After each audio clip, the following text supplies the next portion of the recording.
그때 제자들이 예수님께 말하였다.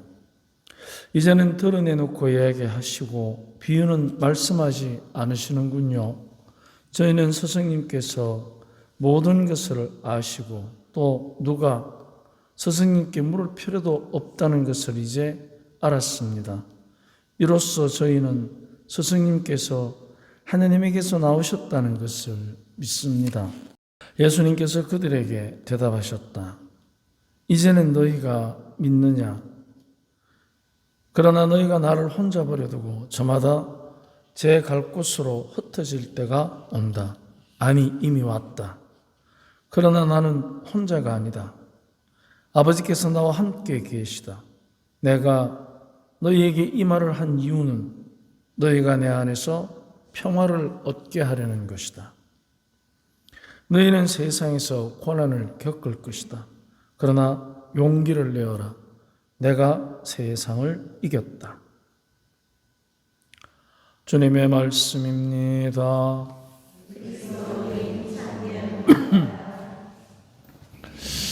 예, 오늘 복음에 보면 그때라는 말이 나옵니다. 그래서 우리가 모든 미사 때 읽는 복음에 보면 그때 하는 말이 굉장히 많이 나옵니다. 그러면은 성경에 그때라는 말이 이렇게 자주 나오느냐? 그렇지 않습니다. 근데 우리가 복음을 따로 읽을 때 보면 그때라는 말이 굉장히 매 복음마다 나올 때가 많습니다. 그러면 이제 우리가 주님의 말씀을 듣고 우리가 위로를 얻으려면은 이 때가 언제인지를 찾아봐야 됩니다. 지금 이 때는 언제냐 하면 제자들의 발을 씻기고 유다가 예수님을 팔아넘기기 위해서 나가고 그리고 또 베드로에게 너는 3번이나 나를 모른다고 할 것이다 하는 계속되는 말씀이에요. 지금 13장에 새 종래, 그 다음에 14장, 15장 참 포도나무, 그리고 16장, 그리고 18장에 가면 이제 예수님이 잡히셔요. 그 중간에 지금 계속해서 성령에 관한 얘기를 하시는 겁니다. 당신의 고난과 아버지께서 우리에게 주시는 높은 데서 오시는 분. 어제 우리가 성천대축일을 지냈습니다만은, 자, 루카복음 어제 나오는 24장에 나오는 예수님의 성천복음, 어제 우리가 들었는데, 예수님께서 하늘로 오르시면서 제자들에게 당부하는 말씀이 있습니다. 강복하시면서 너희는 가서 죄의 해결을 선포하기 위해서 하늘에서 오는 힘을 얻을 때까지, 입을 때까지 예루살렘에 머물러 있으라. 그리고 당신은 베타니아라는 곳에서 성천하십니다. 여러분 이거 스마트폰에 베타니아하고 한번 쳐보세요. 베타니아의 뜻이 뭔지 보십시오. 스마트폰에 보십시오. 베타니아의 뜻이 뭔지 한번 보세요. 우리가 이 스마트폰을 활용을 하면 지금은 말씀 공부하기가 굉장히 쉽습니다. 너무나 잘 나와 있기 때문에. 뭐라고 나오죠? 가난한 이들의 동네. 그래서 베타니아라는 곳이 요한복음에 보면 11장에 누구를 살려냅니다. 무덤에서. 누굽니까? 라자로. 라자로의 동생들이 둘이 있습니다. 마리아와 마르타. 그러면 이제 그 말 뜻을 보면 라자로라는 말은 하느님께서 도우시다. 그런 뜻입니다. 라자로 한번 쳐보세요. 스마트폰에. 하느님께서 도우시다. 돌보시다. 그런 뜻입니다. 그쪽 나라 말로는 엘라자르라고 하는데, 맞죠? 하느님께서 돌보시다. 도우시다. 그리고 마리아는 귀부인이라는 뜻입니다. 마르타는 안주인이라는 뜻입니다. 자, 이 이름이 다 의미가 있습니다. 하나님께서 돌보시는 죽은 나자로를 하나님께 돌보시니까 살려내고, 마르타야 마르타야 마리아는 좋은 몫을 택했다. 마르타는 안주인 역할을 하고 마리아는 좋은 것을 택한 여인이 되는 겁니다. 그래서 우리가 그 성경을 읽을 때 이름, 지명, 때 요거를 면밀하게 살펴보면 쉽게 복음을 이해할 수 있습니다. 그러면 그 요한복음에 나오는 나사로를 부활시키신 것은 요한복음에는 7개의 기적 이야기가 나옵니다. 7개. 그 7개 중에 마지막 기적이 나사로를 살리는 겁니다. 7이라는 숫자는 성경에서 굉장히 중요한 숫자입니다. 그래서 여러분이 그 스마트폰에 요한 1서 4장 18절을 한번 찾아보십시오. 그 어떤 아가씨가 자기 친구가 결혼을 하는데 시골에서 옛날에 이 폰 없던 시절에 삐삐도 없던 시절에 친구한테 축하한다는 말을 아주 근사하게 하고 싶었던 거예요. 그게 뭐냐면 요한일서 4장 18절 맞죠? 좋은 말이죠. 예. 근데 그 그러니까 전보는 그거 다 쓰면 전보값이 비싸요. 그러니까 1요한 4장 18절 이렇게 써가지고 전보치는 아가씨한테 준 거라. 줬는데 아가씨가 신자가 아니니까 일자를 빼먹었네. 그럼 뭐가 됩니까? 요한복음이 돼요. 요한복음 4장 18절 찾아보십시오. 뭐라고 나오는가? 사마리아 여인 이야기입니다. 뭐라고 나오죠? 요한복음 4장 18절. 뭐라고 나옵니까? 너는 남편이 5이나 있었는데 지금 남편도 네 남편이 아니다. 그럼 그 여자가 남편이 몇 명이었다는 얘기예요? 6명. 그러니까 그 6명은 다 가짜 신랑인데 이제 진짜 신랑이 온 거예요. 누굽니까? 7번째 신랑. 예수님. 요한복음 2장 1절에서 보면 가나의 혼인잔치 때도 돌로 된 두세 동이 항아리가 몇 개? 6개. 그럼 물 항아리인데 돌로 됐어요.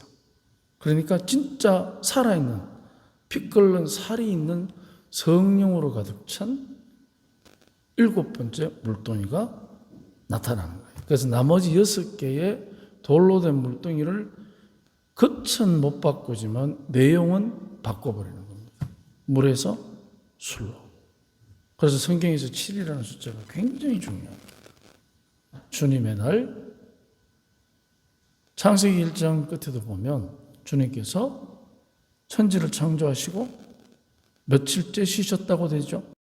1회째, 1회 쉬셨다. 그래서 그 거룩한 날, 주님의 날, 주님의 권능을 드러내는 것이 성경에서는 7이라는 숫자입니다. 그렇듯이 예수님께서도 지금 이게 오늘 이 말씀을 하는 시간이 뭐냐면 파스카 축제 전날이에요. 파스카 축제 전날. 그것도 시간이 유다는 스승을 팔아넘기러 나가고 베드로는 장담하다가 너는 닭이 울기 전에 3번의 나를 모른다고 할 것이다. 자, 그리고 또 오늘 복음에 보면 모두 뿔뿔이 흩어질 것이다. 하지만 내가 세상을 이겼다. 이제 그 판을 뒤엎는 게 우리가 생각하는 판이 뒤집히는 거. 지금 이제 내일이면 판이 뒤집힐 겁니다. 아마. 그런 거 아닙니다. 세상을 이겼다라는 것은 우리 각자가 주님의 성천의 강복을 받음으로써 무엇이 생겨나느냐 하면 죄의 용서를 위한 회개. 여러분 요새 복음을 읽으시면 잘 알 수 있습니다. 그런데 그 회개가 일어나면 우리 안에 이제 내가 알고 있는 세상을 이기는 힘이 생기는 것입니다.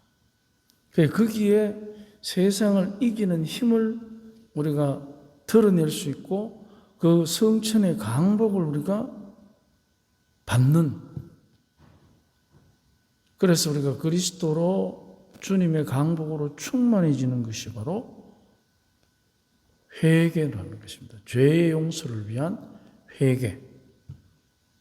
그게 바로 이제 우리가 내가 살아온 세상을 이기는 우리들의 선택입니다. 내가 살아온 세상.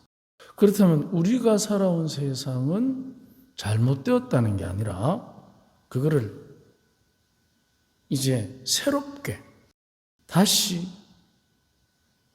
태어나는, 그래서 죽음의 골짜기로 들어가는 게 아니고 부활의 영광으로 들어가는 것입니다. 그래서 우리들이 지금까지 살아온 세상은 죽음을 염두에 둔 슬픔의 골짜기였다면 이제는 부활의 영광을 안고 성천의 강복을 받는, 그럼으로써 이제 죄의 용서를 받는 회개하는 삶.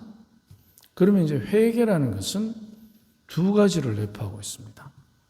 회개는 그냥 신부님 제가 거짓말했습니다라는 고해성사를 우리가 잘 보더라도 고해성사는 순서가 이제 5가지 내지 4가지로 우리가 보고 있는데 그 요소를 성찰, 참회, 고해, 사죄, 보속, 이렇게 5단계로 우리가 보기도 합니다만은 그러면은 거기에 보면 고백 전까지는 내가 내 안에서 나의 죄에 대한 성찰, 살핌, 뉘우침 이런 것들이 그 안에 줄을 이루는데 고백을 하는 순간부터는 뭐냐? 내 안에 있는 내가 알고 있는 것을 이제 고백하는 그 순간부터 내 죄에서 벗어나려는 회개의 표시 중에 하나가 이제 실천의 단계로 들어가는 겁니다. 아는 단계에서 행동의 단계로 이제 입으로 직접 고백을 하기 때문에, 그러면 사죄의 축복이 사죄를 통해서 주어지고 그리고 내가 받은 보석을 실천함으로써 내가 세상을 이기는 표현이 되는 겁니다. 구체적으로 아는 것으로, 나의 죄를 아는 것으로 내 안에서 회개라는 단계가 일어나고 고백이라는 그 순간부터 이제 내가 나의 죄를 이기는, 내가 살아온 세상을 새롭게 이겨내는 구체적 실천이 되는 것입니다.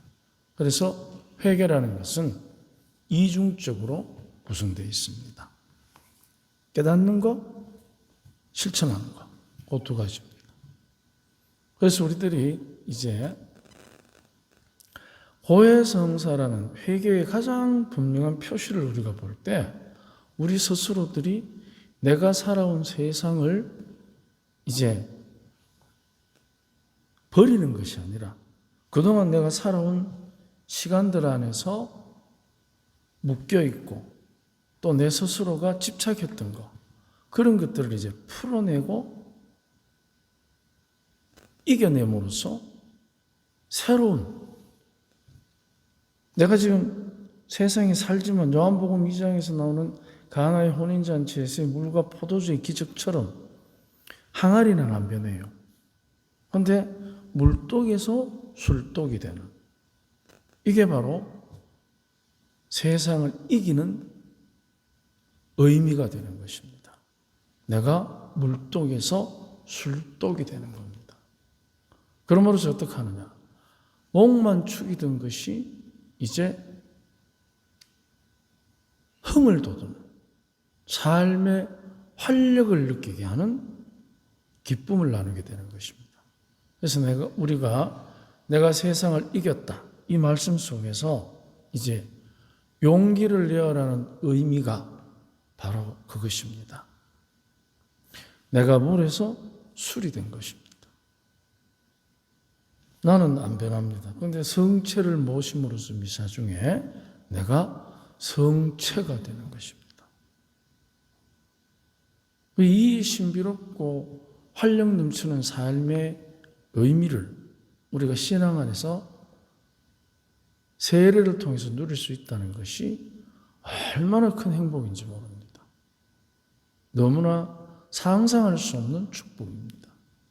오늘 우리가 세상을 이기는 그분의 몸이 되는 이 거룩한 미사 성제를 한 마음으로 정성껏 봉헌합시다. 아멘.